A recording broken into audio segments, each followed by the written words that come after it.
افغان حکومت طالبان کے وزیر خارجہ آج کل ہندوستان کے دورے پر ہیں اور اسی دوران کل افغانیوں نے پاکستان بارڈر پہ حملہ کیا جس کے نتیجے میں 12 پاکستانی فوجی اور درجنوں افغانی اور ٹی ٹی پی کے لوگ مارے گئے. افغانیوں کے اس عمل پر آپ کے کیا تاثرات ہیں؟ دونوں ممالک کے لوگ مسلمان ہیں، لہذا ان میں شہید کون ہیں؟ افغانستان میں چند لوگ ایسے ہیں، جب امریکہ گیا ہے نا تو کچھ ایسے لوگ طالبان کی صفوں میں ڈال کے گیا ہے جو امریکہ کے لیے کام کریں. مفتی عبدالرحیم صاحب تو بہت پہلے سے یہ بات کہہ رہے تھے کہ طالبان کی صفوں میں ایسے لوگ گھس چکے ہیں جو امریکہ کے ایجنڈے پہ کام کر رہے ہیں اور ان کو امریکہ ٹھیک ٹھاک پیسہ دے رہا ہے. ہم جب پاکستان کے فیور کی بات کرتے ہیں تو لوگ کہتے ہیں ڈالر مفتی. ڈالر ہم نہیں ہیں بھائی. اس وقت جو طالبان میں چند لوگ، میں نے بتایا طالبان اس تحریک کا نام نہیں ہے کہ پاکستان کو اٹیک کیا جائے یا پاکستان کو مارا جائے. تو ہو یہ رہا ہے، میرا پورا کلپ اس بارے میں آج چل گیا 6 بجے، پوری ڈیٹیل سے میں نے جمعے کو ایک بیان ریکارڈ کروایا جو آج چلا ہے. پرسوں ریکارڈ کروایا تھا، چل گیا کہ نہیں چل گیا کسی کو پتہ ہے؟ نہیں چلا تو کل چل جائے گا. اس میں پوری ڈیٹیل ملا عمر کے سے لے کے میں نے بھی پورا ہسٹری بیان کی ہے. مفتی عبدالرحیم صاحب کے 2 بھائی اس لڑائی میں شہید ہوئے ہیں. جب اگر انہوں نے جہاز سے یوٹن لیا ہوتا نا، پہلے ایک بھائی شہید ہوا، اس کی جنازہ ہم نے خود پڑھا ہے، پھر دوسرے کو بھیجا وہ بھی شہید ہوا، پھر باقیوں کو بھیجا وہ نہیں ہوئے شہید، باقی 2 شہید ہو گئے. اس لیے مفتی عبدالرحیم صاحب جتنے اس معاملے میں افغانستان کے ساتھ اور افغان طالبان کے ساتھ مخلص ہیں، لیکن مفتی عبدالرحیم صاحب کی شروع سے یہ دعوت تھی کہ افغانستان کی سرزمین کسی دوسرے ملک کے خلاف استعمال نہیں ہونی چاہیے، نہ امریکہ کے خلاف نہ کسی اور ملک کے خلاف، کیونکہ اس سے کیا ہوگا، وہ دوسرے ملک پھر اٹیک کریں گے، پھر آپ جنگ میں آ جاؤ گے تو سکون سے کب بیٹھو گے آپ؟ تو اب وہی ہوا ہے. پہلے ملا عمر کے دور میں افغانستان کی سرزمین استعمال ہوئی مختلف ملکوں کے خلاف. ملا عمر نہیں چاہتے تھے کہ استعمال ہو، لیکن ہوئی. اس کا نتیجہ کیا نکلا؟ نیٹو کی افواج نے مل کے افغانستان کا بیڑا غرق کر دیا. اب دوبارہ وہاں حکومت قائم ہوئی ہے تو بھائی آرام سے بیٹھو. اب امریکہ پھر ان کو پش کر رہا ہے پیسے دے دے کے کہ پاکستان پہ اٹیک کرو. بھائی انڈیا نے آپ کو اندر گھس کے مارا ہے، اس کو تو آپ کچھ نہیں کہہ رہے. رشیا نے آپ سے کئی سال لڑائی کی ہے، لاکھوں افغانی شہید کر دیے، ان کو کچھ نہیں کہہ رہے. پھر پاکستان کیا کر رہا ہے؟ اب افغانیوں کے لیے بھی مسائل کھڑے کر دیے ہیں، ورنہ افغانی یہاں سکون سے رہ رہے تھے نا، ہزاروں نہیں لاکھوں افغانی، لیگل بھی اللیگل بھی. ہوا کیا ہے کہ جب وہاں سے خارجیوں کے اٹیک ہونا شروع ہوئے، وہ ظاہر اٹیک افغانی لوگ کر رہے تھے، تو پھر پاکستان نے یہاں سے افغانیوں کو نکالنا شروع کر دیا. تو یہ افغانی بھی مصیبت میں آئے اور دوبارہ 2 اسلامی ملک آپس میں لڑ پڑے ہیں. انڈیا خوش ہے، آج بھی انڈیا کا بیان آیا ہے، اس میں تو اس نے صاف طور پہ انڈیا کے چینل نے کہا ہے کہ ہم دیوبندیوں کے ذریعے پاکستان یعنی دیوبندیوں. Secondly, Pakistanis are not our well-wishers. We will tackle Taliban in a way we want. Taliban will listen to the Deobandis much more. And today the goodwill for India and Afghanistan, India is the most popular country in Afghanistan in the world today. Amongst all the countries in the world, Indians are the most respected and most liked people there in Afghanistan. We will tackle them the way we have to. We don't need Pakistan's help. Let Pakistan deal with the Taliban problem in case they do not give terrorism as an instrument of state policy. Second thing I think I don't have much time, I was told, is about how do you distinguish the terrorist organizations? How do you smother them? Deny them 3 things. That's what I said, the oxygen of this thing. Deny them the weapons, the funds, and the manpower. Now, funding are denied to the terrorists by countering it with the funds, more than 1.5 times of the funds available to them. So if they have got a budget of 1,200 crores, you can match it with 1,800 crores. They are all on our side. At least they won't do. They are mercenaries. You think they are the great fighters? What are they fighting for? It is only because they haven't got the job, they haven't just think somebody has misled them. So you have to only match. So go for more of a covert this thing. No, they are meeting it by drug money, they are matching it by currency counterfeited money. Probably we can go for this thing. India is a bigger country and a bigger economy. We will match the money by money, we will deny them the weapons, and we will deny them the recruitment. That's extremely important. So work amongst the Muslim youth. And we have to work amongst them through the Muslim organization. خیر وہ تو علماء ہونے کی وجہ سے بھی visit کیا ہوگا، لیکن انڈیا کہہ رہا ہے کہ ہم ان کو استعمال کریں گے، طالبان کو استعمال کریں گے پاکستان کے خلاف. یہ کھلی تقریریں چل رہی ہیں اس کی انڈیا کی. تو یہ ڈھکی چھپی بات نہیں ہے. تو اس لیے ہمارا کام یہ ہے کہ ہم نفرت نہ بڑھائیں, ہم افغانیوں کو برا مت کہیں, نہ افغانی پاکستانیوں کو برا کہیں, کیونکہ جنگ اس سے اشتعال پھیلے گا اور یہ جنگ پھر کم نہیں ہوگی, آگے بڑھے گی. اور امریکہ بھی یہی چاہتا ہے اور انڈیا بھی یہی چاہتا ہے. لیکن اتنی بات ضرور ہے کہ یہ نہیں ہو سکتا کہ وہاں سے ہمارے فوجیوں پہ اٹیک ہو. 3-4 دن پہلے 25 فوجی 3 دن میں شہید ہوئے ہیں, اور ابھی بھی جھڑپیں. جو وہاں جو بارڈر پہ لوگ رہتے ہیں وہ بتاتے ہیں کہ فائرنگ چل رہی ہے دونوں طرف سے. تو یہ نہیں ہو سکتا کہ پہلے سلو کی بہت کوشش ہے. مفتی تقی عثمانی صاحب تک گئے ہیں افغانستان. بہت سے لوگ کہتے ہیں کہ فوج یا حکومت جو ہے سلو کی کوشش کیوں نہیں کرتی. بھائی سلو کی تمام کوششیں ناکام ہو چکی ہیں. ان کے سفیر کا بیان آیا, ہم نے روس کو شکست دے دی, ہم نے امریکہ کو شکست دے دی, تو پاکستان کیا ہے یار؟ آپ نے روس اور امریکہ کو شکست اس لیے دی تھی کہ پھر پاکستان کو تڑیاں دکھاؤ. یہ تو ہم بھی آپ کے مانتے ہیں کہ آپ بڑے پاورفل ہو, آپ بڑے مجاہد ہو, لیکن یہ کہ اپنے ہی بھائیوں کو آپ نے آنکھیں دکھانا شروع کر دی. سب سے زیادہ قربانیاں جب انہوں نے روس اور امریکہ کو شکست دی ہے تو کس کی قربانیاں؟ افغانستان کے بعد سب سے زیادہ قربانیاں کس کی ہیں؟ پاکستان کی. کوئٹہ میں, پشاور میں کوئی ایک خاندان بھی ایسا نہیں ہے جس خاندان کا کوئی کم از کم ایک نہ ایک فرد اس لڑائی میں شہید نہ ہوا ہو. اتنی قربانیاں. آج کوئٹہ جاؤ, ہر خاندان میں ایک نہ ایک فرد جی جوان آدمی وہ شہید ہوا. کہاں؟ افغانستان میں. لڑنے گیا ہوا تھا طالبان کے لیے. اتنی قربانیاں بھائی جب کسی قوم نے دی ہو, پشاور والوں نے بھی. اب وہ نہ وہ پشاور کو مانتے ہیں, نہ وہ کوئٹہ کو مانتے ہیں. کسی کو پاکستانی ہونا جرم ہے. زبان بھی ہے کہ کوئٹہ اور پشاور والوں کی پشتو ہے نا, وہ بھی پشتو بول رہے ہیں, زبان بھی ہے کہ, لیکن پاکستانی ہے تو کہہ رہے ہیں جاؤ ایسی کی تیسی. اتنا بغض کس نے بھر دیا بھائی تمہارے دلوں میں؟ کیا ہو گیا تمہیں؟ دماغ خراب ہو گیا تمہارا یار. میں پھر بتاؤں, سب ایسے نہیں ہیں, لیکن چند لوگ ہیں اور وہ چند ہی با اختیار ہیں. با اختیار کیسے ہیں یہ بھی بتا دوں. جس کے پاس دولت ہوتی ہے نا, اختیارات اس کے پاس ہوتے ہیں. امریکہ انہی لوگوں کو ڈالر دے رہا ہے جو پاکستان کے خلاف استعمال ہوں گے. اور افغانستان اکنامکلی بہت کمزور ہو چکا ہے. یہ ہمارے کچھ مولوی بیچارے سادہ ہیں, وہ کہہ رہے ہوتے ہیں کہ نہیں بڑا اسٹرانگ. صرف ایمانداری سے ملک اکنامکلی ترقی نہیں کرتے, اس کے لیے کچھ کرنا بھی پڑتا ہے. امپورٹ ایکسپورٹ پر تو پابندی لگی ہوئی ہے. جب تک ایکسپورٹ نہیں ہوگی ملک میں پیسہ کہاں سے آئے گا؟ ڈالر کہاں سے آئے گا؟ تو ابھی ڈالر ان کے پاس اسی طرح آ رہا ہے, امریکہ دے رہا ہے اور کہہ رہا ہے مارو گے پاکستانی فوج کو تو میں دوں گا. اب اس فوج کو لوگ ڈالر فوج کہہ رہے ہیں. اتنی منفیت ہے یار اپنے خلاف, اپنے ملک کے خلاف, اتنی منفیت ٹھیک نہیں ہے. تو یہاں جتنے افغانی ہمارے بھائی ہیں, ہم چاہتے ہیں یہیں رہیں, نہ جائیں. لیکن ہم یہ چاہتے ہیں کہ افغانستان پاکستان کے ساتھ درمیان سلو ہو. لیکن اگر یہ سلو نہیں ہوتی تو بھائی پھر ہم اینٹ کا جواب کس سے دیں گے؟ پتھر سے دیں گے. یہ نہیں ہو سکتا کہ ہمارے فوجی مرتے رہیں اور ہماری عوام بھی دھماکوں میں مرتی رہے اور ہماری فوج آرام سے بیٹھے. پھر ہم نے کس کا ساتھ دینا ہے؟ فوج کا ساتھ دینا ہے.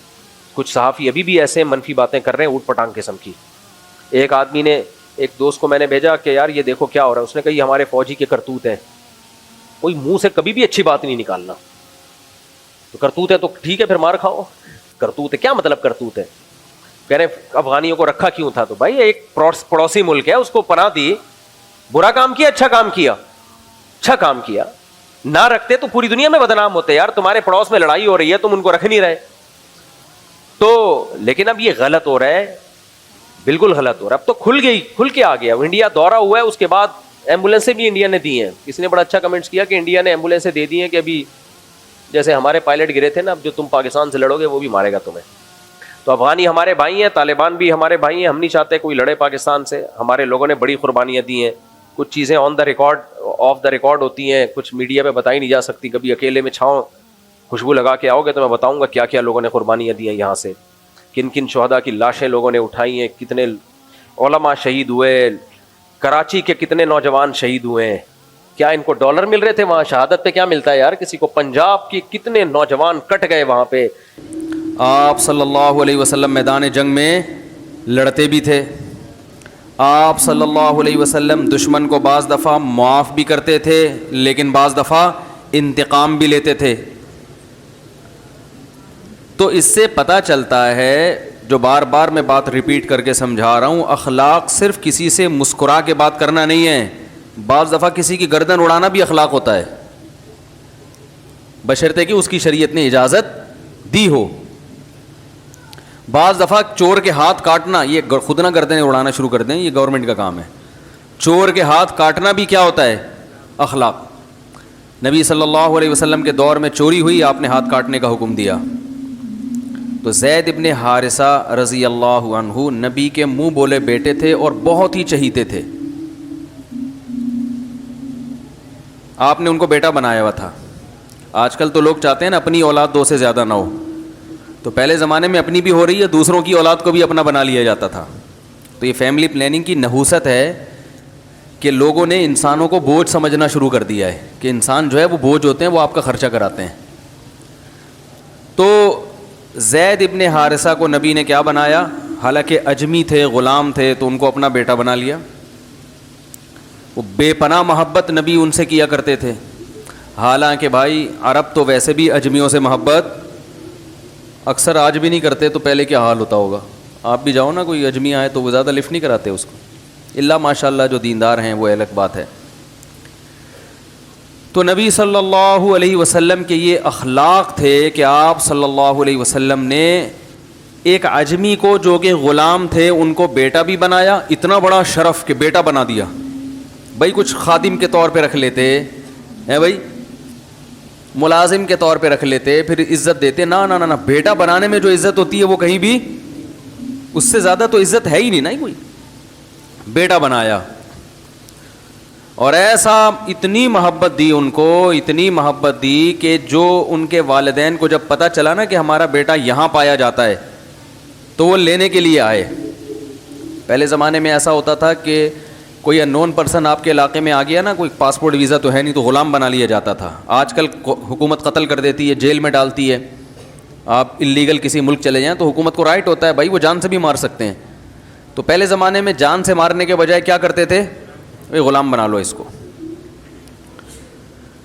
تو اب جب والدین ان کے آئے ان کو لینے کے لیے، ان کے رشتہ دار آئے کہ ہمیں، ان کا خیال تھا رشتہ داروں کا جب زید ابن حارثہ کو پتہ چلے گا کہ اوریجنل والدین آ گئے ہیں تو وہ تو خوشی سے پاگل ہو جائیں گے، تو ہم ان کی منہ مانگی قیمت دے کے ان کو چھڑا کے لے آئیں گے.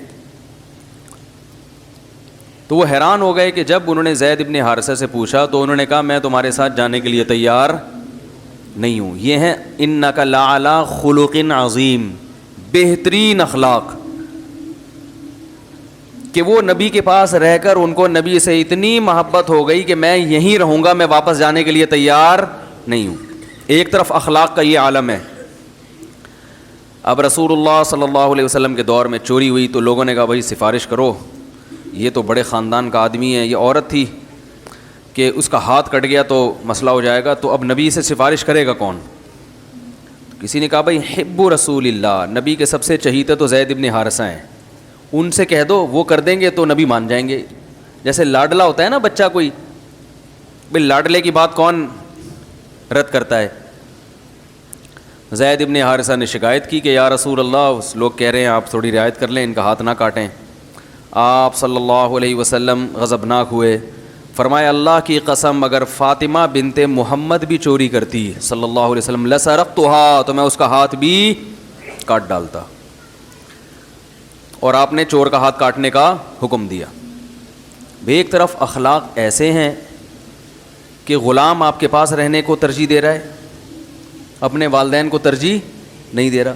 دوسری طرف اخلاق ایسے ہیں کہ چور کا ہاتھ، بولو بھائی اب کوئی انگریز یہاں وحشیانہ منظر دیکھ لے کہ ہاتھ کاٹا جا رہا ہے، وہ کہے گا یار یہ کیسا اسلام ہے بھائی، یہ کیسے نبی ہیں، یہ تو دہشت گرد ہے معاذ اللہ، یہ تو دہشت گردی کی تعلیم ہے، ہاتھ کاٹا جا رہا ہے بھائی، کوڑے لگا دو، تھپڑ لگا دو، تبلیغ میں بھیج دو 4 مہینے کے لیے، چلہ لگا دو، سیروزہ لگا دو، سمجھا دو. محبت سے بھی تو سمجھایا جا سکتا ہے. لوگ کہتے ہیں نا بھائی، لوگ ایسے موقع پہ کیا کہتے ہیں بھائی اصل چیز تو رسپیکٹ ہے، یہ نا ڈائلاگ ہے. آپ کسی کو عزت دو گے تو وہ بھی آپ کو عزت دے گا. رسپیکٹ ہے، محبت ہے، محبت سے جو کام ہوتا ہے وہ سختی سے نہیں ہوتا. بھائی یہ اصول کلی نہیں ہے. عزت دو گے تو عزت ملے گی، لیکن بشرطے کے سامنے والا بھی عزت کا مطلب جانتا ہو، ورنہ عزت دو گے تو وہ ذلیل کرنے پہ آ جائے گا. بعض لوگ ہیں وہ دبا کے رکھو گے نا تمیز سے چلتے ہیں وہ، سمجھے؟ آپ کہہ رہے ہو یار ان کو ہمارے گھر کی باتیں کہاں سے پتہ چلتی ہیں؟ کہہ رہے ہو یار یہ پتہ نہیں مولوی صاحب ایسی باتیں کرتے ہیں بالکل صحیح کہ کہاں سے کر رہے ہیں بات. بعض لوگ ایسے ہوتے ہیں ان کو جتنا دبا کے رکھو گے نا اتنا تمیز سے چلیں گے وہ. بعض ملازم ایسے ہوتے ہیں ان کو عزت دی آپ کو بیچ کے کھا جائیں گے وہ, حقیقت ہے. وہ کہیں گے ہمارے سیٹھ صاحب میں بتا کتنے کا لے گا یہ. تو یہ چل رہا ہے, مارکیٹ میں چل رہا ہے. تو عزت دو عزت لو یقیناً صحیح ہے, لیکن یہ عزت بھی قابل عزت لوگوں کو کے لیے, یہ مقولہ بھی کس کے لیے ہے؟ جو قابل عزت ہوتے ہیں, جن کی گھٹی میں ذلت ہے, جو بائی نیچر برے ہوتے ہیں, ان کو عزت دینے سے عزت نہیں ملتی.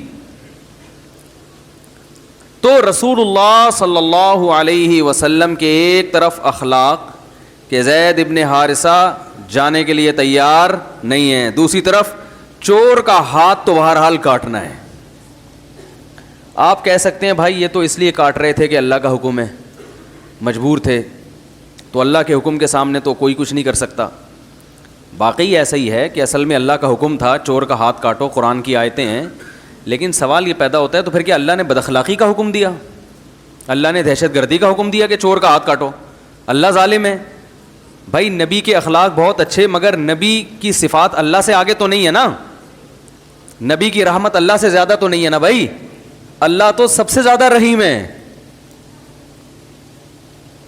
تو یہ کیا بات ہے کہ اللہ کو ترس کیوں نہیں آ رہا چور پہ کہ اس کا ہاتھ مت کاٹو؟ میں یہ اتنی ڈیٹیل میں اس لیے جا رہا ہوں کہ ہمارے ہاں بیلنس نہیں ہے. اخلاقیات کی بات ہوتی ہے تو اخلاق اخلاق اخلاق اخلاق اتنا وہ کہ وہ, اور جو بد اخلاق ہیں وہ اس طرف لڑک جاتے ہیں. اسلام کی خوبی یہ ہے کہ اس نے ہر چیز میں بیلنس رکھا ہے. نہ اتنے میٹھے بنو کہ لوگ نگل جائیں, نہ اتنے کڑوے بنو کہ لوگ تھوکنا شروع کر دیں. بیلنس, تمیز سے چلو, تمیز سے, ہوشیاری کے ساتھ, صحیح ہے نا, تمیز سے چلو. جرائم کو ایک حد تک برداشت کیا جائے گا, اس کے بعد مجرم کی معافی نہیں ہے, کیونکہ مجرم کو معاف کر دینا در حقیقت عام لوگوں کے ساتھ زیادتی ہے. پھر دیکھو بدعتی کی تعظیم سے منع کیا گیا ہے. بدعتی کی وجہ اس کی یہ کہ ایک کافر اور فاسق کی آپ تعظیم کرتے ہو, لوگوں پہ برا اثر نہیں پڑتا, لوگوں کو پتہ ہے یہ تو کافر ہے, یہ ہدایت پہ تھوڑی ہے. بھائی لوگ اس کو تھوڑی اس سے متاثر ہوتے ہیں, سب کو پتہ ہے یہ کافر ہے, ہم اس کے دین کو فالو نہیں کرتے. بدعتی میں مسئلہ یہ ہوتا ہے کہ وہ لیبل اسلام کا لگاتا ہے, جب اس کو عزت ملے گی تو لوگ اس کو قابل عزت سمجھ کے اس کو فالو کرنا شروع کر دیتے ہیں, اس کو فالو کرنا شروع کر دیتے ہیں. اس سے نقصان کس کا ہے؟ اسلام کا. نقصان اسلام کا ہوتا ہے اس سے. بعض دفعہ شخصی فائدہ دیکھا جا رہا ہوتا ہے, ایک شخص کا فائدہ دیکھا جا رہا ہوتا ہے, لیکن اس کی وجہ سے جو امت کو نقصان ہو رہا ہے وہ ہماری نظر میں نہیں ہوتا. تو بیلنس نہیں ہے. تو آپ صلی اللہ علیہ وسلم نے حکم دیا چور کا ہاتھ کاٹا جائے. کیسی سخت سزا ہے. گورے اس پہ کہتے ہیں یار کوڑے لگا دیتے, جیل میں ڈال دیتے, ہاتھ کاٹنا ہے ساری زندگی کے لیے معذور. 10,000 روپے چوری کیے, 50,000 روپے چوری کیے, تو ہاتھ کی قیمت تو 50,000 سے زیادہ ہے نا. کیا خیال ہے بھائی جان؟ تو ہاتھ کاٹنے کا کوئی تک بنتا ہے؟ اللہ نے کہا نہیں کاٹو. حالانکہ اللہ کہتا ہے جب بھی کوئی کام کرو تو شروع کس سے کرو؟ بسم اللہ الرحمن الرحیم, شروع اللہ کے نام سے جو بڑا مہربان نہایت رحم کرنے والا ہے. سوال پیدا ہوتا ہے اللہ تو بار بار کہہ رہا ہے میں رحمان ہوں, میں رحیم ہوں, اور ہر کام سے پہلے چور کا ہاتھ کاٹنے سے پہلے بھی بسم اللہ الرحمن الرحیم ہے نا, شروع اللہ کے نام سے جو بڑا مہربان اور نہایت رحم کرنے والا. تو چور کہہ گئے اللہ اتنا مہربان ہے تو میرا ہاتھ کیوں کاٹ رہا ہے, میں نے تو 20,000 کی چوری کی ہے, ہاتھ تو کروڑوں روپے کا ہے. میں سمجھا پا رہا ہوں اپنی بات؟ سوال سمجھ میں آ رہا ہے کہ نہیں آ رہا؟ آج میرا یہ تیسرا بیان چل رہا ہے, ابھی صبح سے بولے جا رہا ہوں. پہلے جامع میں بیان تھا 1-1.5 گھنٹے کا, پھر وہاں سے نکلے تو پھر ایک مسجد میں بیان تھا, وہ بھی 1.5-1.25-2 گھنٹے کا ہو گیا. تو بول کے پھر مغرب کے بعد ہی بول ہی رہا ہوں, ملاقاتوں کے لیے لوگ آئے. پھر عصر کے بعد ایک صاحب آئے بغیر اطلاع کے, ان کو ڈانٹنے میں کافی توانائی خرچ ہوئی ہے میری, بغیر اطلاع کے آ گئے دروازہ بجانے. اللہ تعالیٰ ان کو جزائے خیر دے, بہرحال بڑے نیک آدمی تھے, لیکن مجھے غصہ آ گیا. میں نے کہا کیا مذاق ہے یار, میں انسان نہیں ہوں, میں گدھا ہوں کیا؟ ایسے میں نے ان سے بات کرنا شروع کر دی کہ یار میں انسان نہیں ہوں, آپ بلا وجہ گھر میں. تو وہ بیچارے داڑھی والے, پھر میں نے ایکسکیوز کیا, ان سے سوری کیا. اب اخلاق کا تقاضا تو یہ تھا کہ میں کہتا آپ بھی تشریف لے آئے ہیں بھائی. مجھے بڑی خوشی ہوئی کہ گھر میں تو میں ٹائم ہی نہیں دے پا رہا, اور نبی صلی اللہ علیہ وسلم کے پاس تو جو بھی آتا تھا آپ بیٹھ جایا کرتے تھے. تو کوئی بات نہیں, اگر آپ میں مسجد میں آپ کو نہیں ملا تو گھر میں آ کے دروازہ بجا کے مجھے آپ نے کمبل سے باہر نکالا. میں بہرحال کیونکہ رسول اللہ صلی اللہ علیہ وسلم نے فرمایا کہ مسکرا کے بات کرنا صدقہ ہے, تو میں بھی آپ سے مسکرا کے بات کروں گا, دفع ہو جائیے یہاں سے. یہی ہوگا نا بھائی. اب اخلاق کا تقاضا ہے تھوڑا سختی کرو. عوام کنٹرول میں نہیں آ رہی ہے تو سختی کے بغیر کنٹرول میں. بھائی ایک اصول بنا دیا کہ ٹائم لینے کا یہ طریقہ ہے, ملاقات کا یہ طریقہ ہے, یہ ٹائم ہے. میں نے ان کو اپنی ڈائری دکھائی, میں نے کہا اس میں آپ کہیں بھی نہیں ہو. اگر اس میں کہیں ہوتے پھر میں ٹائم نہ دیتا تو میری غلطی ہے. تو کہنے لگا میں تو اور ڈال دیں. میں نے کہا پھر ہاں یہ کہیں کہ اس میں ہمیں بھی, تو پھر میں نے ان کو کوئی ٹائم دے دیا. تو اب ہوتا یہ ہے کہ جس آدمی کا دنیا میں ملاقاتوں کے علاوہ کوئی بھی کام ہی نہ ہو, اس کے لیے تو یہ ٹھیک ہے, وہ جتنی ملاقاتیں کرے گا اتنا ثواب اس کو زیادہ ملے گا. بعض لوگ ہم پہ کہتے ہیں تبلیغ والے تو ہر ایک سے ملتے ہیں, آپ کیوں نہیں ملتے؟ او بھائی ان کا تو کام ہی یہی ہے ملیں. وہ تو جتنے زیادہ لوگوں سے ملیں گے اتنا فائدہ ہے ان کو. ان کا تو کام کیا کہ اپنی بات زیادہ سے زیادہ لوگوں تک پہنچانا. یہ تبلیغ کا ایک طریقہ ہے, ایک شعبہ ہے جو انہوں نے اختیار کیا. لیکن صرف یہی تو نہیں ہے نا, دین کی تبلیغ کے اور بھی تو بہت سارے طریقے ہیں. مسائل پہ تحقیق کرنا, حلال و حرام, یہ ریسرچ کرنا, یہ کس کا کام ہے؟ یہ تو علماء کا کام ہے. کتاب پڑھنے کا ٹائم ہی نہیں ملتا. اسی طرح بغیر کتاب جب انسان کچھ پڑھتا نہیں ہے نا تو آہستہ آہستہ اس کا علم کا لیول نیچے آنا شروع ہو جاتا ہے. عوام کے پاس بیٹھنے سے کبھی علم میں اضافہ نہیں ہوتا. جو لوگ سارا دن عوام سے ملاقاتیں کرتے ہیں تو ان کا علم کا لیول نیچے آتا ہے. علم آتا ہے علماء کے پاس بیٹھنے سے, عوام میں تو اس علم کو ڈیلیور کرنا ہے. تبھی جو علماء تدریس نہیں کرتے, کوئی کتاب نہیں پڑھاتے, وہ صرف عوام میں تقریریں کرتے ہیں, وہ کچھ دنوں میں بالکل ڈاؤن جانا شروع ہو جاتا ہے. ان کا جو معلومات کا لیول ہے نا وہ بالکل سطحی باتیں پہ آ جاتے ہیں وہ. تو بھائی اگر ہمیں کچھ پڑھنے کا بھی ٹائم دے دو, کچھ ریسرچ کا بھی ٹائم دے دو, پھر ہمارے گھر بھی ہیں ماشاءاللہ, بچے بھی ہیں, ان کا بھی ٹائم دے دو یار. کو تھوڑا سا تمیز سے ان کے ساتھ بھی کبھی بیٹھ جایا کریں. کھانے کا ٹائم دے دو, سونے کا ٹائم دے دو. ٹھیک. تو اب یہاں پر لوگ کہتے ہیں یار یہ کیسے غصے سے بات کرنے مل نہیں رہے. بھائی یہاں اخلاق کا تقاضا یہ ہے کہ آپ نے اپنے, یہ میں دیکھیں اپنی بات نہیں کر رہا, آپ کو بھی ایک اصول بیان کر رہا ہوں میں. یہ ہر ایک کے لیے اصول ہے کہ صبح سے شام زندگی گزارنے کے لیے آپ کے پاس کرنے کے بہت سارے کام ہوتے ہیں. سارے کام نہیں کیے جا سکتے, ترجیح دینی پڑتی ہے کون سا امپورٹنٹ ہے اور کون سا امپورٹنٹ نہیں ہے. پھر امپورٹنٹ میں کون سا موسٹ امپورٹنٹ اور کون سا کم درجے کا امپورٹنٹ ہے. نہیں آ رہی بات؟ ٹائم مینجمنٹ میں جو پڑھایا جاتا ہے نا کہ 4 قسم کے کام ہوتے ہیں. ایک وہ جو اہم بھی ہے ارجنٹ بھی ہے, دوسرا وہ جو اہم ہے ارجنٹ نہیں ہے, تیسرا وہ جو ارجنٹ ہے اہم نہیں ہے, چوتھا وہ جو نہ ارجنٹ ہے نہ اہم ہے. بھائی بات آ رہی ہے سمجھ میں؟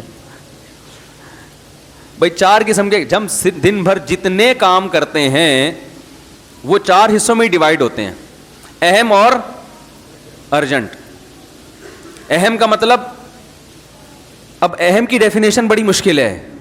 اہم کام کون سا ہوتا ہے؟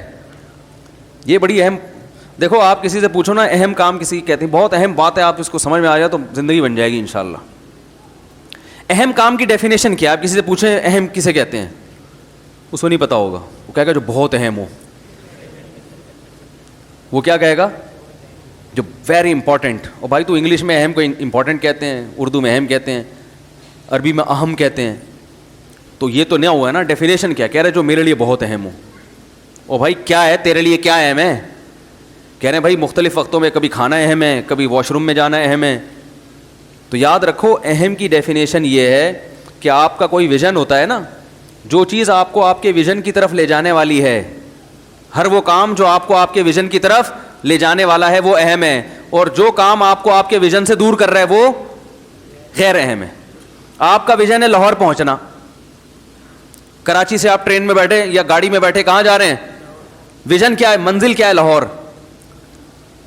تو پھر آپ کے لیے لاہور کا ٹکٹ کرانا ٹرین کا یا جہاز کا یا بس کا یہ اہم ہے.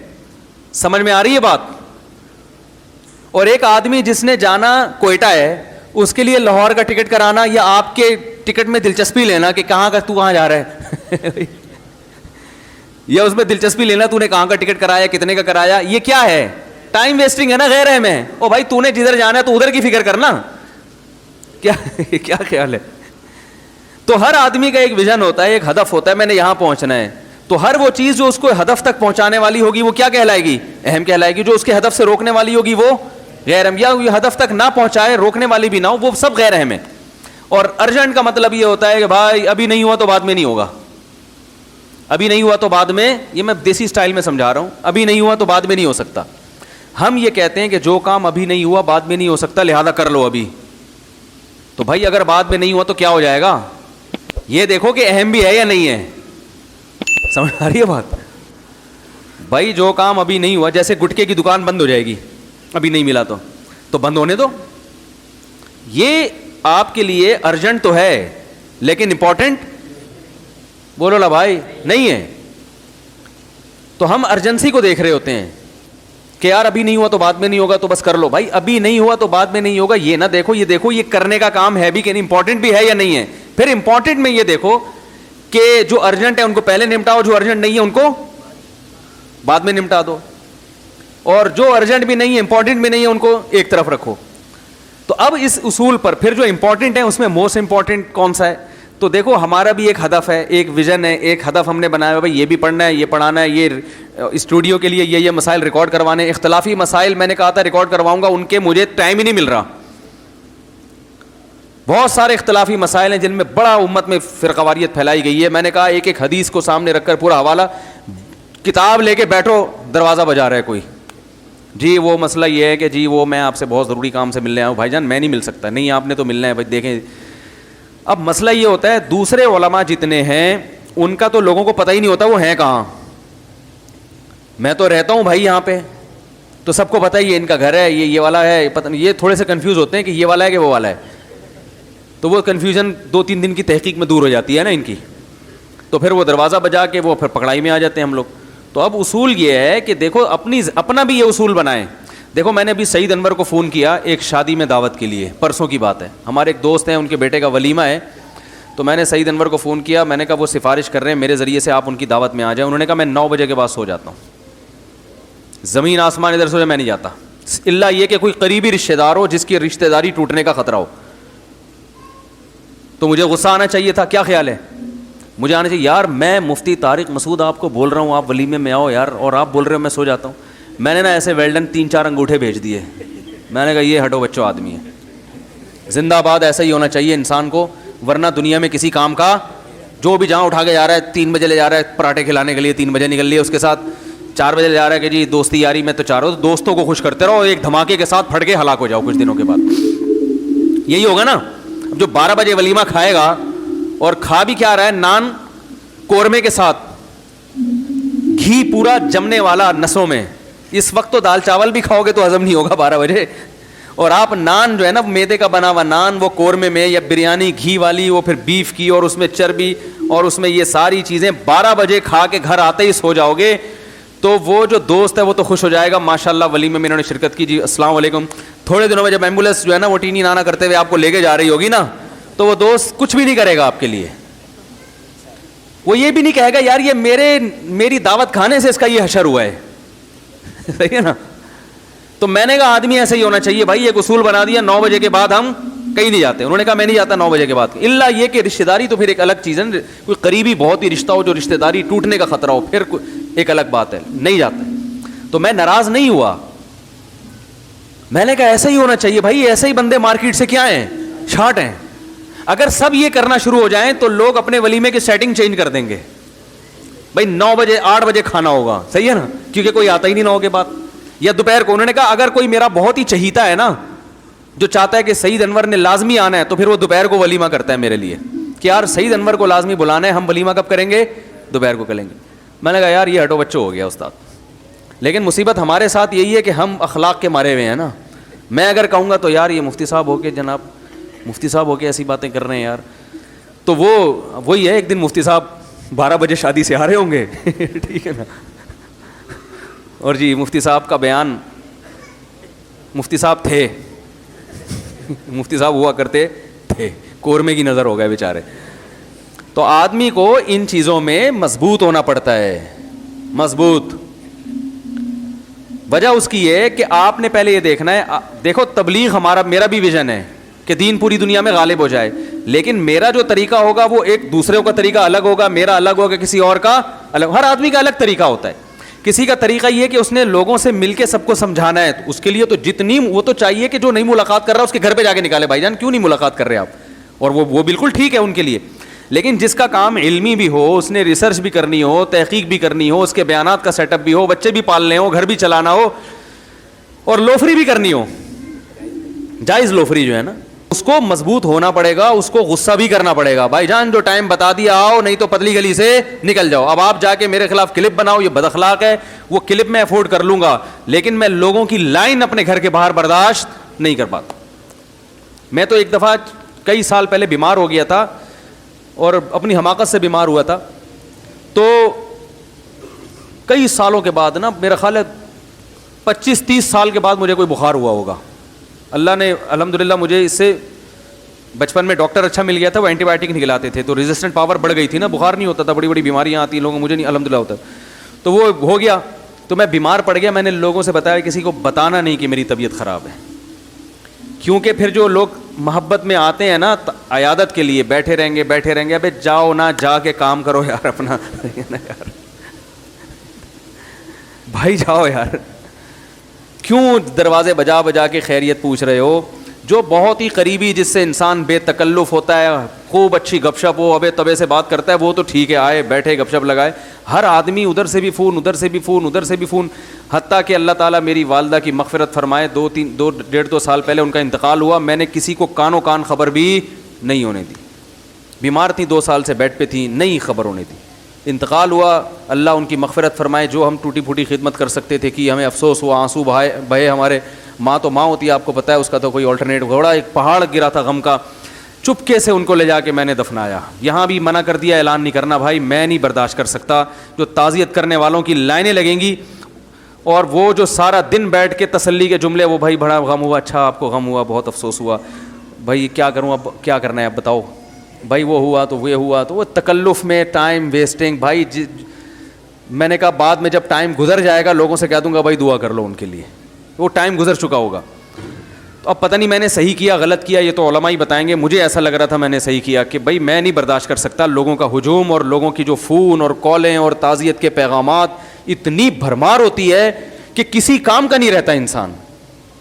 اسلام میں موت اور زندگی, موت کو زیادہ اہمیت دینے کی اجازت نہیں ہے. بھائی سب نے مرنا ہے, ہم نے بھی جانا ہے, اس نے بھی جانا ہے, فلاں نے بھی جانا ہے. گیا, انتقال ہوا. عرب اس میں بڑے اچھے ہیں, وہ اتنا لمبا حساب کتاب نہیں کرتے, کہتے ہیں انا للہ و انا الیہ راجعون, خلاص مات علی الایمان, بس ختم.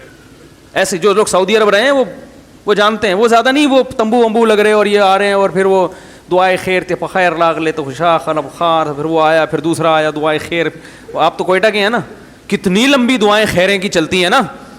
جو جس کو تعزیت کے لیے آتے ہیں نا, وہ بیچارہ سارا دن ہاتھ اٹھا کے پھر گراتا ہے, پھر دوسرا آیا ہاتھ اٹھا, دعائے خیر دخال واللہ خوش جوڑ توڑو خال بس, پھر نیچے, پھر دوسرا آیا دعائے خیر ہو گئے, چلو بھائی دعائے خیر کرو یار, تم بھی دعا کر لو یار. پھر نیچے, پھر ایک بندہ آیا, ماموں آئے ملنے کے لیے, چلو دعائے خیر. 3 دن تک وہ ہاتھ اٹھانا گرانا, پھر وہ اخلاص سے دعا ہوتی نہیں. وہ میت کے لواحق میں کہہ رہے ہیں چلو بھائی اب پھر سے کر لیتے ہیں, کیا کریں, اللہ کرے ہو سکتا ہے یہ 50ویں مرتبہ میں مغفرت ہو جائے. ہے بھائی, سب ایک رسم ہے. اس لیے وہاں KPK کے علماء بھی اس کو جائز نہیں سمجھتے. کسی سے بھی فتویٰ لے لیں آپ, پنجاب میں بھی ایسا ہوتا ہے. پنجاب میں کیا ہوتا ہے کہ رونے کے پروگرام چل رہے ہوتے ہیں باقاعدہ. میت ہو گئی, سب نہیں بھائی, سب پنجاب والوں کی سب کی بات نہیں کر رہا, بہت سی جگہوں پہ رونے کے باقاعدہ کیا ہوتے ہیں پروگرام. اب وہ بیٹی آئی ہے امریکہ سے, وہ پہلے پھوٹ پھوٹ کے روئے گی. وہ جہاز میں آ رہی ہے آرام سے نا, آرام سے. میں نے خود دیکھا یہ منظر, جہاز میں آئی آرام سے, جناب ایئرپورٹ پہ ٹیکسی میں بھی آرام سے, بڑے آرام سے تمیز سے آتے آتے, جیسے ہی میت کی کسی لواحقین میں سے کسی میں, وہیں سے اسپیڈ شروع. مقابلے ہوتے ہیں, جو زیادہ رو رہا ہے اس کو زیادہ محبت ہے, جو چپ بیٹھا ہوا ہے اس پہ ابد کیا تجھے محبت نہیں ہے کیا. رونے کے کیا چلتے ہیں, مقابلے چل رہے ہوتے ہیں. نہیں رو تو اس کا مطلب ہے آپ کو تو محبت ہی نہیں تھی ابا سے. ایک خاتون کے میاں مر گئے, سچا واقعہ ہے, میرے پاس فون آیا, ہمارے کوئی ریلیٹو تھیں, پھوٹ پھوٹ کے رو رہی ہیں کہ میرے میاں مر گئے, ہائے میں بیوہ ہو گئی. اوف, ایسی انہوں نے روئی ہیں کہ جو بھی فون سنے گا وہ بھی بیچارہ پھوٹ پھوٹ کے رونا شروع کر دے. تو چونکہ ہمارے ابھی کیا زیادہ ڈیٹیل میں نہیں جانا چاہیے, تو ہم لوگ جب ان سے ملنے کے لیے گئے تو بالکل فٹ فاٹ. ہم نے کہا آپ کو تو بڑا غم تھا. کہہ رہے ہیں جان چھوٹی, بڑی مصیبت دی ہوئی تھی, ٹینشن دی ہوئی. وہ بندہ ٹھیک نہیں تھا نا جس کا انتقال ہوا, وہ بہت ظلم کر رہا تھا اپنی بیوی کے اوپر, بالکل بھی ٹھیک نہیں تھا وہ آدمی. تو وہ ہے نا جان چھوٹی, اللہ کا فضل ہو گیا, اللہ نے خود ہی اٹھا لیا. لیکن اب مرنے پہ ایسا ریئیکٹ کرنا ہے وہ ایک مجبوری ہے بھائی. اگر ایسا ریئیکشن نہیں کیا لوگ بولیں گے واہ بھائی واہ, میاں مر گیا, رونا ہی نہیں آ رہا ان کو. تو یہ ڈرامے چل رہے ہیں زیادہ تر. اسلام میں حکم یہ ہے کہ بھائی کوئی میت ہو گئی تو 3 جملے کہو اور پتلی گلی سے نکل لو. اعظم اللہ اجرک, وہاں جاؤ تسلی کے. وہ بھی ہر آدمی نہ جائے بھائی, جن کے کوئی خاص رشتہ دار ہیں, جو ریلیٹیو ہیں, جو جن کے جانے سے تسلی ہوگی سامنے والے کو, 3 جملے بولو جا کے, بھائی اعظم اللہ اجرک, جو مصیبت آپ کو پہنچی ہے اللہ اس پہ آپ کے اجر میں اضافہ کر دے. واحسن عزاءک, اس غم پہ اللہ آپ کو صبر کی توفیق دے. وغفر لمیتک, اور مرحوم کی مغفرت فرمائے. 3 جملے کہے, 2-4 اور تسلی کی بات کریں اور پتلی گلی سے بولو بھائی نکل لیں. وہیں تمبو میں دھرنا مار کے مت بیٹھیں آپ, وہاں بیٹھ جاتے ہیں. اب اس کے لیے دودھ پتی آ رہی ہے, پھر چائے آ رہی ہے, پھر پانی آ رہا ہے. وہ میت کے رشتہ داروں بیچارے وہ کہتے ہیں یہ مرنا اتنی بڑی ٹینشن نہیں تھا جتنا یہ جو تعزیت کے لیے آنے والے یہ اس سے بڑی ٹینشن بن چکے ہیں. اور پھر بھی ہمارے ہاں تو اسلام کی برکت ہے, برداشت کی حد تک ٹینشن ہوتی ہے, ڈپریشن میں جاتا ہے, مرتا نہیں آدمی. جو غیر مسلم ہے نا ان کے ہاں تو میت اتنی بڑی ٹینشن دے کے جاتی ہے دنیا سے کہ ان کے 2-2 ہفتے کے پروگرام چلتے ہیں میت کی تعریفوں کے الگ. اس وقت دفناتے نہیں ہیں اس وقت تک. پھر وہ ان کے کوئی پنڈت جی آ رہے ہیں, پنڈت کہتے ہیں, یہ پنڈت نہیں, مجھے کسی نے انڈیا سے کہا آپ نے مندر کو مندر بنا دیا اور پنڈت کو پنڈت بنا دیا, تو پنڈت لفظ ہے. وہ آتے ہیں, پھر وہ پتہ نہیں کیا کیا پڑھتے رہتے ہیں, اس کے اوپر گھوڑے پڑھ رہے ہوتے ہیں, پھر اس پہ پیسے لے کے جاتے ہیں. وہ کئی ہزار روپے کا وارثوں کا خرچہ ہو جاتا ہے. ہمارے یہاں اسلام نے کہا خرچہ کرنے کی چندہ ضرورت نہیں ہے, صرف خرچہ ہوگا میت کے کفن کا ہے بھائی, میت کی قبر کا. قبر خود کھودنا نہیں آتی تو گورکن کو پیسے دے دو, اس کے علاوہ تیسرا کوئی خرچہ نہیں ہے. اور یہ خرچہ بھی میت کے وراثت کے مال میں سے ہوگا. جتنا مال چھوڑ کر گیا ہے نا اس میں سے پہلے یہ کفن دفن کا خرچہ نکالو. کفن کے کتنے پیسے خرچ ہوتے ہیں کفن پہ. وہ بھی یہ کہ جب اگر کوئی گھر میں کسی کی قمیض پھاڑ کے جو ہے نا کفن بنا دو, صحابہ تو ایسے ہی کرتے تھے, الگ سے کپڑا تھوڑی خریدتے تھے. حضرت ابو بکر کو جب کہا گیا نا یہ کپڑا, انہوں نے فرمایا زندوں کو پہناؤ, ہمارے لیے نیا کپڑے کی ضرورت, ہمیں پرانے کپڑے میں دفن کر دینا. وہاں قبر میں جا رہے ہیں نا, وہاں کون سا کوئی, وہ تو فرشتے آئیں گے دیکھنے کے لیے, وہ تو اعمال دیکھتے ہیں, وہ آپ کے کپڑے تھوڑی دیکھیں گے. تو ٹینشن نہیں لو بھائی, زندگی کو کیا بناؤ, ہلکا ہلکا بناؤ, کاموں میں ٹائم لگاؤ. اب جو دنیا سے چلا گیا وہ واپس نہیں آئے گا, اب آپ نے کرنا ہے اس کے لیے مغفرت کی دعا. جو غم خود سے ہو رہا ہے وہ تو ہوتا ہے, وہ تو نیچرل ہے, وہ تو نبی کو بھی ہوتا تھا, آنکھوں سے آنسو ٹپکتے ہیں, بس کافی ہے. چیخنا چلانا, آپ صلی اللہ علیہ وسلم نے میت پر چیخنے چلانے والی عورتوں پر لعنت فرمائی ہے. کتنا بڑا جرم ہے. اور آج میت پہ عورتیں چیختی ہیں کہ نہیں چیختی, ہاں ہاں ہاں ہاں کر کے, اس کو کمال سمجھتی ہیں. کمال صبر کرنا ہے, چیخنا چلانا کمال نہیں ہے. عورت کے لیے سب سے بڑا غم اس کے بچے کی موت ہے, کیونکہ عورت کی سب سے محبوب چیز کیا ہوتی ہے, بچہ. ایک عورت کا بچہ مر گیا نبی صلی اللہ علیہ وسلم کے دور میں, وہ اتنی غمزدہ ہوئی کہ بچے کی قبر پہ کھڑے ہو کر رونا پیٹنا کیا نا اس نے, چیخ رہی ہے چلا رہی ہے. آپ صلی اللہ علیہ وسلم پیچھے سے گزرے, انہوں نے فرمایا صبر کرو صبر. اسے نہیں پتا تھا کہ نبی صلی اللہ علیہ وسلم نے, اس نے کہا آپ کو وہ غم پہنچا ہوتا نا, مجھے پہنچا ہے, پھر میں پوچھتی کہ کیسے صبر کیا جاتا ہے. اس نے گویا طنز کیا, اس کو نہیں پتا تھا کہ آپ صلی اللہ علیہ وسلم میں. اس نے کہا اصل میں غم تو جس کو پہنچا ہے وہی جانتا ہے نا, ہمارے یہاں یہی ہوتا ہے نا, آپ کسی کو بولو صبر کرو, کہہ رہے تمہیں تکلیف ہو نہیں رہی نا اس لیے تم صبر کا کہہ رہے ہو. رونے پر پابندی نہیں ہے, چیخنے چلانے پر پابندی ہے, واویلا کرنے پر پابندی ہے.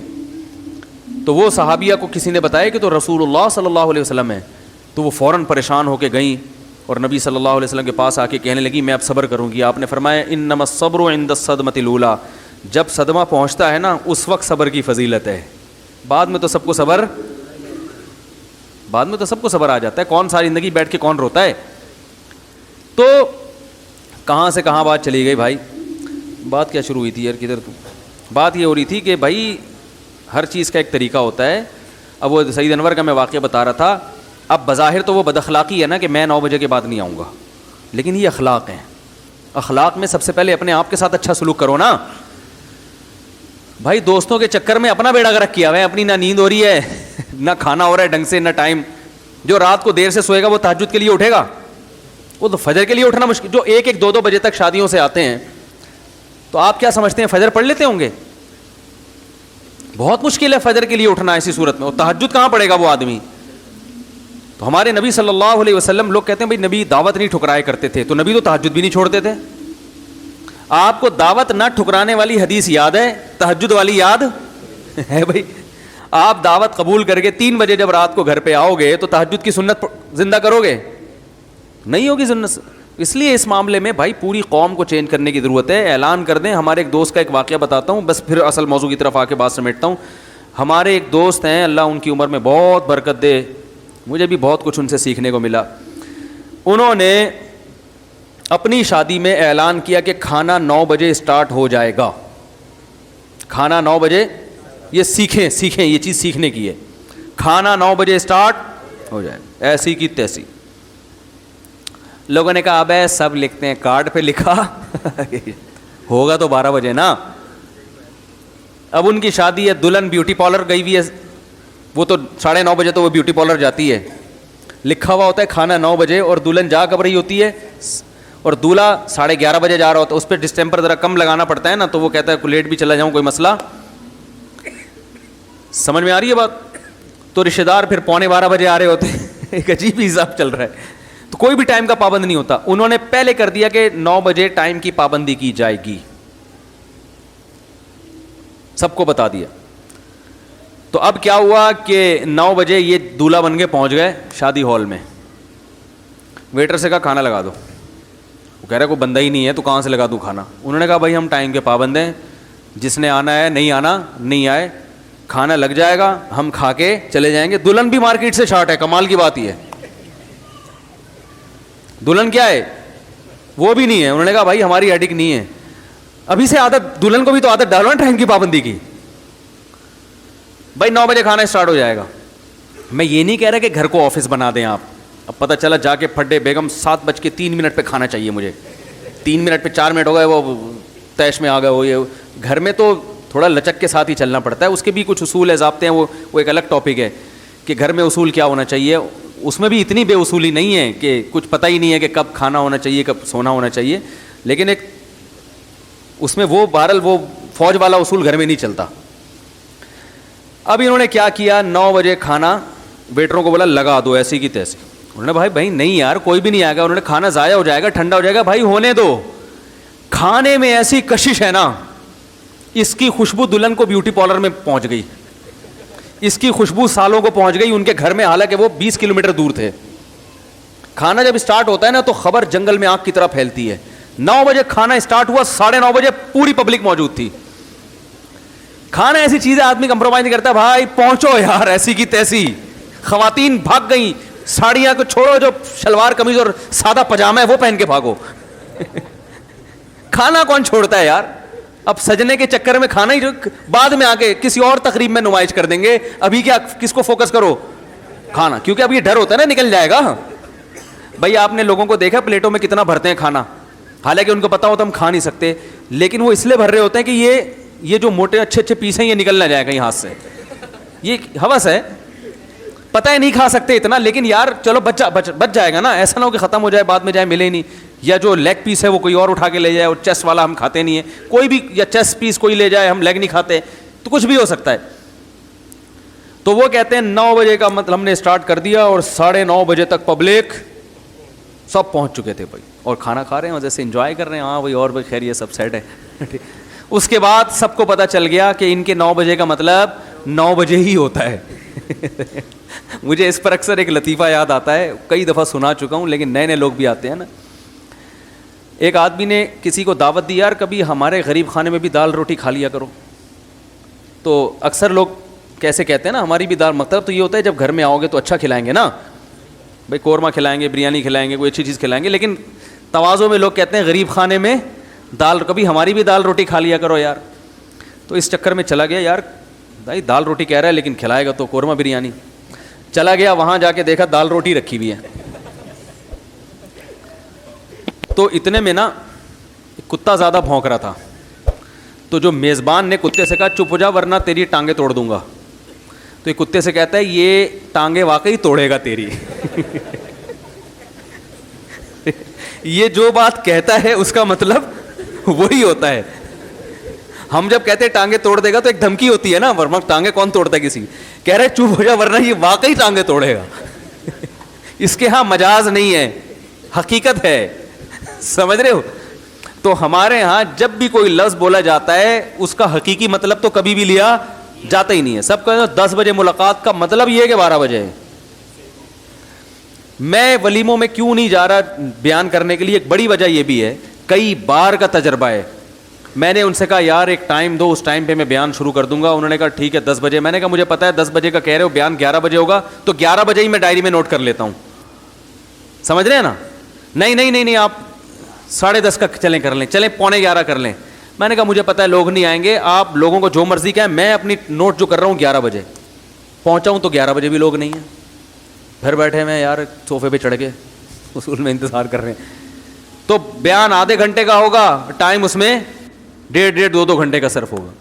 تو یہ بڑی قوم میں دیکھو, جاپان میں ہم ازبکستان میں تھے, ٹرین کا ٹائم تاشقند میں ٹرین کا ٹائم تھا 7:28, صبح 7:30 بھی نہیں, 25 بھی نہیں, 7:15. ہمارے یہاں تو 7:45 اس طرح چل رہا ہوتا ہے نا, بلکہ 7:45 بھی نہیں, 6 بجے ٹرین کا ٹائم ہے صبح. تو 6 بجے میں ہم 8-10 گھنٹے احتیاطاً, وہ میں نے لطیفہ سنایا تھا نا جمعے کو, وہ 50-50 آیا کرتا تھا, تو اس میں ٹرینوں کے سسٹم دکھایا گیا نا, ڈرامہ آتا تھا پرانے زمانے میں مزاحیہ. تو ٹرینوں کی ناقص صورتحال اس میں دکھائی گئی کہ لاہور سے کچھ بچے ٹرین میں سوار ہوئے کراچی جانے کے لیے. پہلے تو ٹرینیں بہت لیٹ ہوتی تھیں, تو بچوں نے پینٹیں پہنی ہوئی ہیں. ان کا انٹرویو لیا گیا, کہاں جا رہے ہو جی, اسکول کی چھٹیاں گزارنے, ہم کراچی جا رہے ہیں. بڑی خوشی ہوئی. جب وہ کراچی پہنچے ہیں نا تو بچے بڑے ہو چکے تھے, ان کی پینٹیں چڈیاں بن چکی تھیں, جوان بوڑھے ہو چکے تھے, یعنی کافی زندگی ان کی ٹرین میں گزر گئی کراچی پہنچتے پہنچتے. وہ بالکل صحیح نقشہ کھینچا. اور پھر اس میں دکھایا کہ ایک بوڑھا ہے, جو جوان ہے نا بوڑھا ہو گیا تھا, وہ انتظار میں کہ کراچی کب آئے گا, بوڑھا ہو گیا. لیکن بیچارے کو جب پتہ چلا کراچی آئے تو اس نے کھڑکی سے ہاتھ باہر نکالا, کراچی آ گیا, ہاں جی, ایک اور مر گیا. یعنی اس کی زندگی پوری ہو چکی. یہ ٹائم کی پابندی کا حال ہے ہمارے یہاں. بیٹھ جاؤ تو چلتی نہیں ہے, چل رہی ہے تو پھر وہ پتہ نہیں کب کہاں رک جائے. ٹھیک ہے نا, کیوں رکی ہے بھائی, کیا کر, کیوں رکی ہے یہاں پہ, کوئی وجہ تو بتاؤ. تو انجن آ رہا ہے, انجن جا رہا ہے, فیصل آباد سے انجن آ رہا ہے, خالوان سے انجن آ رہا ہے, پتہ ہی نہیں کیا ہو رہا ہے, کون آ رہا ہے, کون جا رہا ہے. بیٹھ گئے, اللہ توکل پہ پہنچ جاؤ گے آپ, کہ کسی بھی دن پہنچ سکتے ہو بس آپ. ٹھیک ہے نا. تو یہ تو ہم سب کا المیہ ہے, ٹائم کی پابندی نہ کرنا. اس میں انسان ہے, اونچ نیچ ہو جاتی ہے, لیکن ایک حد ہونی چاہیے نا. تو کہاں سے کہاں. تو میں یہ کہہ رہا تھا کہ اب وہ اخلاق سے کام لیتے کہ 9 بجے ہے تو ایکچولی لوگوں کو بھاگنے میں ٹینشن ہوگی, 9 بجے میں اگر پبلک آئی تو کوئی کسی کو کھڈے میں نہ گر جائے, کوئی گٹر کے ڈھکن کہیں کھلا ہوا ہو وہ گر گیا. تو نبی نے تو اخلاق سکھائے ہیں, برداشت سکھائی ہے. تو ساری زندگی اخلاق اور برداشت میں ہی گزرتی. کوئی کام ان کا ٹائم پہ نہ ہوتا, اور آج ان سے بڑے بڑے کام لے رہے, ایک بھی کام نہ کرتے. وہ سوتے ہی رات کو 3 بجے آ کے, جب رات کو 3 بجے سو گئے تو پھر فجر کے لیے اٹھنا, مجھے فجر کے بعد پھر گریوی لگانی پڑے گی آپ کو, پھر 10 بجے اٹھو گے, پھر 10 بجے اٹھ کے تو آدھا دن تو ویسے ہی خراب ہو گیا. کام کا ٹائم تو صبح کا ہوتا ہے. میں نے اپنی زندگی میں دیکھا ہے کہ جس دن میں نے صبح 4 بجے اپنی ایکٹیویٹیز کا آغاز کیا نا, نیند بھی بہت تھوڑی, روزہ بھی رکھ لیا, اور دوپہر 1 بجے تک اتنے کام نمٹا لیے جو عام دنوں میں 1 ہفتے میں بھی نہیں ہوتے, اور اس کے بعد سارا دن فارغ. روزہ بھی, کیونکہ روزہ لگنا تو ظہر کے بعد شروع ہوتا ہے نا انسان کو. بھائی صبح تو ظہر تک تو آدمی ویسی غریبی میں نکال لیتا ہے. ہم کیا کرتے ہیں, غلطی روزہ رکھ کے سو جاتے ہیں. جب سو کے اٹھتا ہے نا انسان, تو پھر وہ سارا دن اس کا نحوست میں گزرے گا. ٹھیک ہے نا. وہ تب یہ چڑچڑاپن پیدا ہو گیا, اور وہ نہ پان کھا سکتا ہے, نہ گٹکا کھا سکتا ہے, نہ چائے پی سکتا ہے. تو عجیب سے وہ بے برکتی. رسول اللہ صلی اللہ علیہ وسلم نے فرمایا بورک لامتی فی بکورہا, اللہ نے میری امت کی برکت صبح کے وقتوں میں رکھی ہے. صبح 2 گھنٹے کام اور شام کے 6 گھنٹے برابر ہیں. اور یہ غیر مسلم اب اس پر آ رہے ہیں. چائنیز صبح میں تھائی لینڈ میں تھا, میں نے صبح 6 بجے دیکھا مارکیٹیں کھلی ہوئی ہیں, آلو پیاز ٹماٹر بک رہے ہیں. ہم نے کہا یار ہمارے یہاں 6 بجے صبح جاؤ مارکیٹ, لوگ پاگل سمجھ کے آپ کو جیل میں بند کر دیں گے, یار یہ کچھ ذہنی مریض آ گیا. 12 بجے تک بھی مارکیٹیں کھلی نہیں ہوتی. 12 بجے آپ صدر میں جاؤ کوئی بھی نہیں, بیٹھا ہی نہیں ہوگا کوئی. تو یہ نحوست, یہ بے برکتی کیوں ہے؟ ہم کمپرومائز میں لگے رہتے ہیں. یار وہ کیا کہے گا, یار وہ کیا کہے گا, یار یوں کیا ہوگا, فلانا کیا ہوگا, یار وہ کیا کہے گا, یار وہ ابھی 3 بجے اس نے بلایا وہاں چلے جاؤ, 3:45 بجے اس کی دعوت ہے وہاں چلے جاؤ, آج اس نے حلوہ پوری لا کے رکھ دی ہے. اگرچہ مجھے ڈاکٹر نے منع کیا ہے کہ بھائی پھٹ جاؤ گے, مر جاؤ گے, دھماکے سے ہلاک ہو جاؤ گے, لیکن اگر میں نے حلوہ پوری نہیں کھائی تو کسی کا دل دکھانا اسلام میں بہت سخت گناہ ہے بھائی. اسلام کسی کا دل دکھانے کی, ہارٹ اٹیک سے مرنے کی اجازت دیتا ہے, برین ہیمریج سے فالج ہونے کی اجازت دیتا ہے, قومے میں لقوے میں جانے کی اجازت دے رہا ہے, مگر اسلام یہ کبھی نہیں کہتا کسی مسلمان کا دل دکھاؤ. لے آؤ 2 پوریاں اور لے آؤ بھائی. ایسا ہی ہو رہا ہے نا, میں غلط کہہ رہا ہوں؟ اخلاق او بھائی, یہ والے اخلاق نبی نے نہیں سکھائے ہیں. یہ کون سے اخلاق کی بات کر رہے ہو یار؟ یہ والے تھوڑی سکھائے نبی نے, اصول پہ تھوڑی سمجھوتا ہوتا ہے. اخلاق وہ ہیں کہ کسی کے بچے کو لے کے آپ نے پالا, محبت سے پالا, یہ اخلاق ہیں. بیوہ عورت سے شادی کی, ان کے یتیم بچوں کو محبت سے لے کے پالا, زوجہ کے ساتھ پہ ہاتھ نہیں اٹھایا کبھی, بیوی کی کڑوی کسیلی باتوں کو برداشت کر لیا, ٹھیک ہے نا, اور اپنے دوستوں کی برائیوں پہ پردہ ڈالا, ٹھیک ہے نا. آپ صلی اللہ علیہ وسلم اس بات کو ناپسند کرتے تھے میرے سامنے کسی کی برائی کی جائے, آپ چاہتے تھے میں سب سے میرا دل صاف رہے. یہ ہے اخلاق. ہم نے اخلاق کا مطلب یہ لیا کہ جو منہ میں جو ٹھونس رہا ہے کھا لو, جو جس ٹائم پہ بلا رہا ہے مل لو, جو جب ملاقات کے لیے آ رہا ہے بیٹھ جاؤ, چاہے دوسرے اہم کاموں کی ایسی کی تیسی ہو جائے. یہ جو لڑکے پڑھتے نہیں ہیں نا, ان کی ایک بڑی وجہ اخلاق بھی ہے. دوست احباب ہے, کبھی کوئی گٹر کے ڈھکن پہ لے کے بیٹھا ہوا ہے اس کو, کبھی کوئی اسنوکر کلب لے کے جا رہا ہے, وہ کہہ رہا ہے بھائی میں نے پڑھنا ہے, میرا MBBS میں میرے ابا نے اتنی مشکل سے میرا ایڈمیشن کروایا, مجھے پڑھنے دو. یار دوستی بھی کوئی چیز ہوتی ہے, تو پھر لگا لو دوستی, بیٹھ جاؤ اس کے ساتھ. کبھی کہیں چلے گئے, کبھی کہیں چلے گئے, کبھی گٹر کے ڈھکن پہ بیٹھ گئے, اور کبھی جناب اسنوکر کلب چلے گئے. تو ڈاکٹر بنے گا. ہمارے محلے میں ایک ڈاکٹر تھے, چائلڈ اسپیشلسٹ. اب اتنی پرانی بات ہو گئی, ان کو نہیں پتہ چلے گا کہ میں ان کی بات کروں, کسی کو بھی پتہ نہیں چلے گا. وہ بچوں کا علاج کراتے تھے, ان کو علاج میں کوئی مزہ نہیں تھا. تو مجھے کسی نے ان کے بارے میں بتایا کہ یہ پڑھتے تو تھے ہی نہیں, تو یہ علاج کہاں سے کریں گے. کہہ رہے ہم نے دیکھا MBBS کے دوران, ہاؤس جاب کے دوران بھی یہ بیڈمنٹن کھیلا کرتے تھے پابندی سے. ان کو بیڈمنٹن کا شوق تھا, تو یہ بیڈمنٹن کے ٹورنامنٹ میں زیادہ دلچسپی لیتے تھے, اور کسی طرح امتحان گزارا چلا کے پاس کر دیتے. دوستی یاریاں بہت تھیں, تو اس لیے دوستیوں یاریوں میں یہ بیڈمنٹن کو زیادہ فوکس کیا, لہذا اب ان کو آتا واتا کچھ بھی نہیں ہے. اور پھر بھی پڑھنے کا ذوق نہیں ہے کہ چلو اس وقت نہیں پڑھا تو اب پڑھ لو, تو کبھی کوئی ہاتھ میں ان کی کتاب نہیں دیکھی ہم نے, اس وقت بھی ان کے وہی شوق.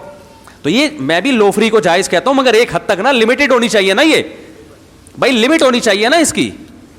یہ تھوڑی کہ چٹنی زیادہ ہے اور کھانا کم ہے, چٹنی تو کھانے کو ٹیسٹ کے لیے ہوتی ہے. تو اب کیا ہے کہ ہمارے حضرت جب ہم طالب علم تھے نا, ہم جب پڑھا کرتے تھے, تو ہمارے شیخ حضرت مفتی رشید احمد صاحب رحمہ اللہ نے دوستیوں پہ پابندی لگائی ہوئی تھی ہم پہ. ہمارے اساتذہ نے بھی کسی سے دوستی لگانے کی اجازت, بولو بھائی, نہیں. ہم کالج سے آئے تھے نئے, ہم نے کہا یار یہ تو نبی کے اخلاق نہیں ہے. اسلام تو کہتا ہے دوستی ہونی چاہیے, تعلقات ہونے چاہیے. یہ کہہ رہے ہیں کہ دوستی پر کیا ہے, بولو نا, پابندی. اور فرماتے تھے کہ نہ کسی سے دشمنی کرو نہ کسی سے دوستی. تو بھائی کیسے ملے بھائی؟ فرمایا کوئی بندہ آتا ہے ملنے کے لیے, السلام علیکم, وعلیکم السلام, بھائی خیریت, چائے وائے کھانا پینا, اچھا نہیں, چلو ٹھیک ہے, بس وہاں بیٹھے ہیں آپ کے, ہم پڑھ رہے ہیں اپنا آرام سے. اس سے زیادہ فری ہونے کی کسی سے اجازت, وجہ اس کی بھائی آپ پڑھنے کے لیے آئے ہو. دوستیاں لگانے میں نقصان کیا ہے کہ جب دوستی ہوگی تو نبھانی بھی پڑے گی. پھر کبھی وہ کہہ رہے دہی لے آؤ, کبھی کہہ رہے دودھ لے آؤ, کبھی کہہ رہے آج چلو فلاں جگہ چل کے چائے پیتے ہیں. تو جس کام کے لیے یہاں آئے ہو, تمہارے باپ نے تمہیں یہاں داخل کیا ہے, وہ دوستیوں کے لیے داخل, بولو بھائی, نہیں کیا. دوستیوں پر بھی پابندی. اور یہی ہمارے جتنے بڑے بڑے علامے دنیا میں گزرے ہیں, یہ دوستیوں سے اپنے آپ کو بچاتے تھے. سمجھ میں آ رہی ہے بات؟ وہ دوست جو ٹائم ویسٹ کرے. ہاں بعض دوستیاں آپ کے کام میں معاون اور معاونت کا ذریعہ بنتی ہیں, مدد کا ذریعہ بنتی ہیں, وہ ترقی کا ذریعہ بنتی ہیں, وہ تو ٹھیک ہیں. لیکن آج کل ایسے دوست مارکیٹ میں زیادہ تر تو ٹائم ویسٹ کرنے والے ہوتے ہیں, آپ کو آپ کے ویژن تک پہنچنے نہیں دیں گے.